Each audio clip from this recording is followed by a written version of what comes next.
Okay, in this video, I'm going to calibrate the build surface for the Elegoo Mars printer. For this, you want to make sure that the resin tank has been removed and make sure that's clean. We're going to start by turning on the printer. Just take a few seconds.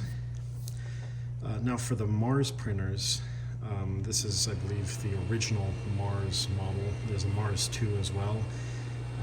I'm not entirely sure on the calibration procedure for the newer Mars model, but at least for this one, which I believe is the model up in Campbell, you'll want to take a cutout of a sheet of printer paper, right? Something that's a few thou thick, around 3 thou or so. And once you remove the resin tank, you'll want to place it over the UV screen, the LED screen. You want to make sure that this piece of paper isn't crumbled or has any wrinkles in it, because that could affect the calibration. Now the next thing you want to do is you want to take this Allen key, Allen wrench that came with the printer, and you're going to want to loosen up these 2 screws. So, shouldn't take more than a couple turns. There we go. So as long as this build plate is loose, you'll want to orient it so that's not at some crazy angle, right? Okay, so we have our sheet of printer paper, and then we go to Tool, to Manual, and then there's this little icon, which is the homing icon. So it's going to bring the build surface down to the home position. But since this is loose, we'll be able to tighten it up once it hits home. So I press that, and it's going to lower. Now the calibration process is identical essentially with the Saturn printer, but for the Saturn printer you don't use a sheet of printer paper. You have to use this little cardboard cutout that came with the printer. So it's important that if you get a Saturn printer, you don't lose that.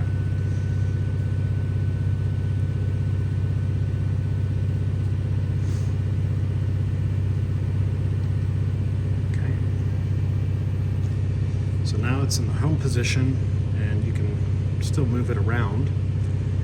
Now it's important that you don't apply too much pressure, right? You don't want to crack the screen underneath, right? But you want to make sure that you try as much as possible to apply a uniform amount of pressure across the whole build plate surface. So as you do that, you want to hold on to it, and then you can start tightening it up.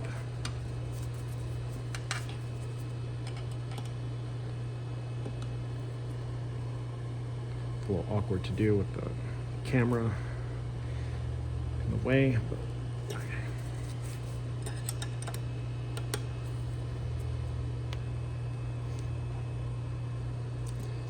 I want to make sure it's nice and tight, but not over torqued. So that's pretty tight.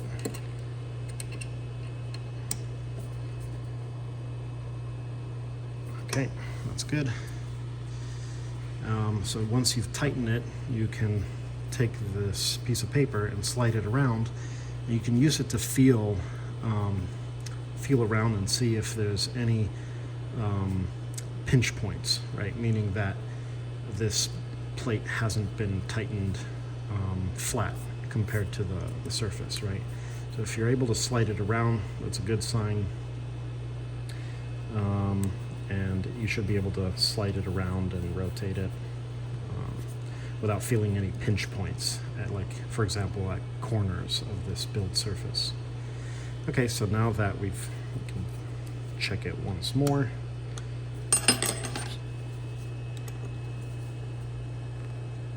Yeah, it's pretty tight.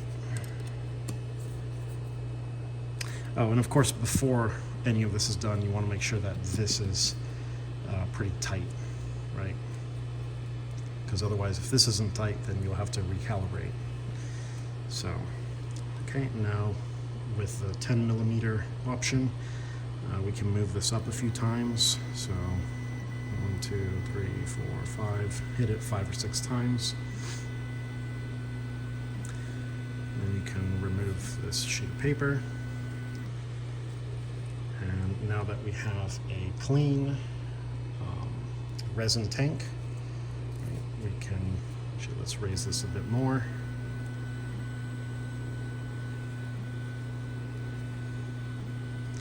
We can carefully slide this back into place. Right, you want to try as best as possible not to scratch the screen on the bottom. Okay, now it's in place. Make sure that you clamp it down. So you want to make sure these are nice and tight. Okay. Otherwise, when this build surface comes down and starts the first layer, it'll just adhere to the bottom of this resin tank, and it'll lift the whole thing up, and then that's you're gonna have to start over with the whole cleaning procedure. Okay, now we're gonna raise this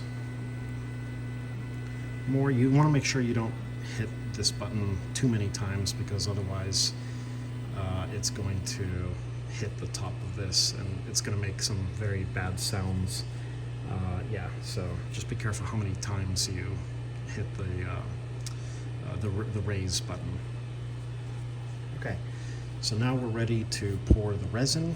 Okay, this is the ABS-like UV resin from Elegoo. Okay, so it's compatible with these printers. There's other resins that you might want to consider experimenting with, but you want to make sure that those resins cure at 405 nanometers, which is the UV wavelength. So you want to carefully mix it around. You don't want to necessarily shake it, because you don't want to introduce a bunch of air bubbles into it. But, okay. So here we're going to fill it up to this point here. So you don't want it to go, the resin surface to go too much higher than this little step here, because otherwise when the build platform comes down, of course it will displace the resin, and if you have too much resin here, it's going to overflow and make a mess, and no one wants to deal with that. So you carefully pour. Important to wear gloves, of course, because this is toxic stuff.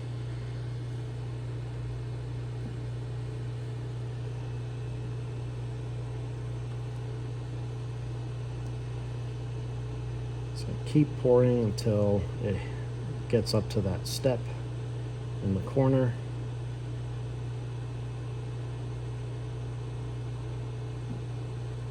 Okay. Now, whenever you're dealing with this SLA printing, paper towels are your friends, because they can soak up any resin droplets or resin that has spilled.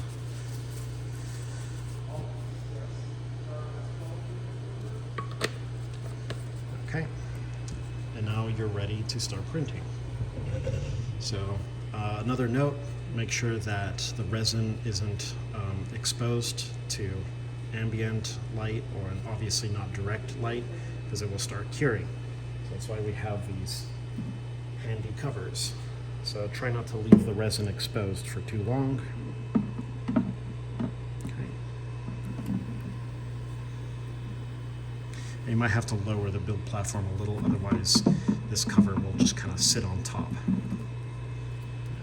Okay, so now we go back, and then once you've loaded up the CTB files, right, essentially the G-code for these printers, onto the thumb drive, you put the thumb drive in the back of the printer, and then you go to print, and then you can select whichever file you want to print. And if you accidentally hit the wrong file, right, you still have a little bit of time to stop the print before the build surface actually touches the bottom of this resin tank. Once it hits the bottom of this resin tank, it will immediately start flash curing that first layer. And if you screw it up, you need to stop the print process, and then go through the whole cleaning procedure again. So with a little bit of attention to detail, you can avoid things like that. And yeah, that's how you calibrate these things.